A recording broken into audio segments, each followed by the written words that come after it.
ఒక బోయవాడు పక్షులను వేటాడి తెచ్చిపెట్టడానికి ఈజీ వే కోసం ఒక డేగకు శిక్షణ ఇస్తాడు.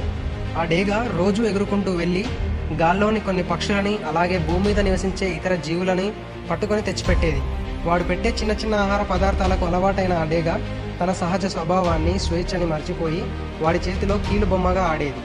ఆ డేగ ఇతర పక్షులను, ఇతర జీవులను తీసుకొచ్చి పెట్టడానికి బదులు గాల్లో అట్నుండి అటే స్వేచ్ఛగా ఎగిరిపోవచ్చు. కానీ అది అలా చేయలేకపోయేది. ఆ అలవాటునే విశ్వాసం అనుకుంటే పొరపాటే. అది బానిసత్వం. బలవంతంగా అలవాటై బ్రతుకంతా వీడని బానిసత్వం.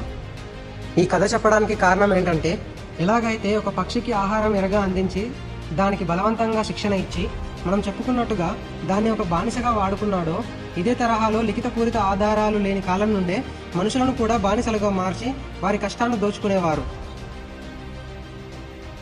అలాంటి చరిత్రలలో తన 7 తరాల వంశం, జాతి ఎంతగానో పీడింపబడింది అన్న విషయం తెలుసుకున్న ఒక ఆఫ్రికన్ అమెరికన్ అయిన అలెక్స్ హేలీ తన పూర్వీకుల గురించి అన్వేషణలో భాగంగా 7 తరాలు ఇంగ్లీష్లో రూట్స్ అనే పుస్తకం రాసి ప్రచురింపజేశాడు.